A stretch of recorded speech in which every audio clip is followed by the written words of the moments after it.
ថ្ងៃនេះខ្ញុំមកបង្ហាញពីរបៀបចម្រាញ់ខ្លាញ់ជ្រូកចាឥឡូវខ្លាញ់ជ្រូកនេះយើងទិញមក1គីឡូកន្លះចាហើយខ្ញុំលាងស្អាតហើយខ្ញុំយកទៅស្រុះខ្លាញ់ជ្រូកយើងស្រុះឥឡូវពុះហើយយើងដាក់ស្រុះពុះហើយយើងយកទៅលាងទឹកលាងឲ្យស្អាតបានយើងហាន់ចាប់ដើមហាន់ចាអរនេះខ្លាញ់ជ្រូកយើងចាប់ដើមស្រុះហើយ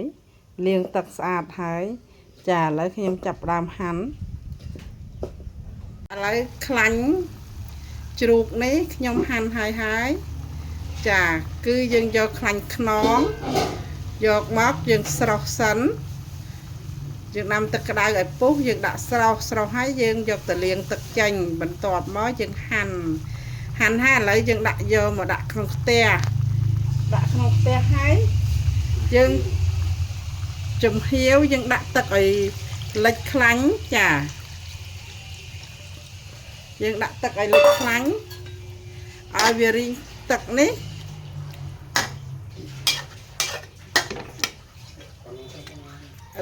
នេះហើយរីងអស់វាចេញខ្លាញ់យើងដួសខ្លាញ់ទុកទៅខ្លាញ់ហ្នឹងវាសវាអត់ក្រហមទេចាហើយយើងដាក់អំបិលបន្តិចដើម្បីឲ្យវាកុំឲ្យខាចាយើងរោយអំបិលបន្តិចមកអំបិលចាតបមកយើងបិទភ្លើងចាំឲ្យវាពុះរីងទឹកអស់ចេញខ្លាញ់សុតរបស់វាចាំយើងដួសទុកចាអរគុណជម្រាបលាណាឥឡូវខ្លាញ់ជ្រូកយើងពុះល្អណាស់ហើយយើងដាក់ស្លឹកតើយបន្តិចដើម្បីឲ្យវាឈ្ងុយចាចិត្តរីងទឹកអស់ហើយចាំរីងទឹកអស់ចេញខ្លាញ់បានយើងចាប់ដើមដួសទុកខ្លាញ់ជ្រូករបស់យើងរីងទឹកអស់ហើយឥឡូវចាប់ដើមចេញខ្លាញ់ពិតវាហើយចាឥឡូវខ្ញុំចាប់ដើមដួសដាក់ក្នុងដាក់ដើមដួសចាខ្លាញ់ច្រើនណាចាដួសហើយខ្លាញ់យើងទិញយកខ្លាញ់ខ្នងទៅយកមកចម្រាញ់ទៅល្អតែបើចម្រាញ់របៀបយើងនេះ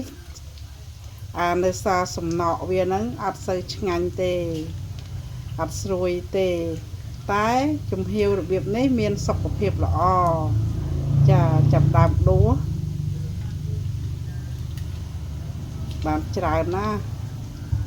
យើងដួសហើយយើងច្រោះមានកន្ត្រងយើងច្រោះចាយើងចាប់ដើមដួសដាក់កែវយើងដាក់កែវដែកបានច្រើនណាស់ពេញមួយកែវហើយចាពេញម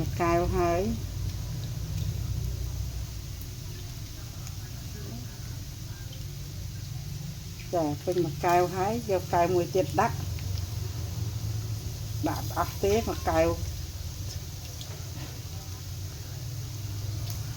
ដៃយើងដាក់អស់ទេ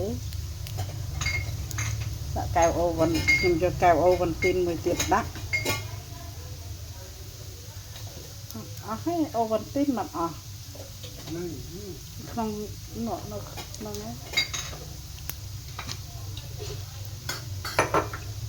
ចានេះកែវអូវិនទីនចាដាក់ដួស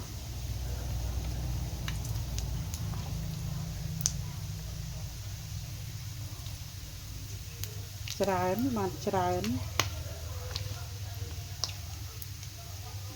ខ្ញុំទៅផ្សារទិញកម្រមានណាខ្លាញ់ខ្នងនឹងទៅព្រឹកនេះទៅសម្បូរនៅសល់1គីឡូកន្លះហ្នឹងយកទាំងអស់មកចា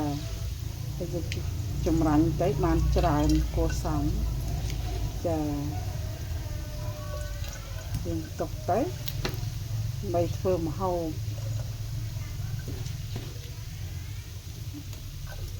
ប ចាឥឡូវខ្ញុំដួសអស់ហើយរបៀបចម្រាញ់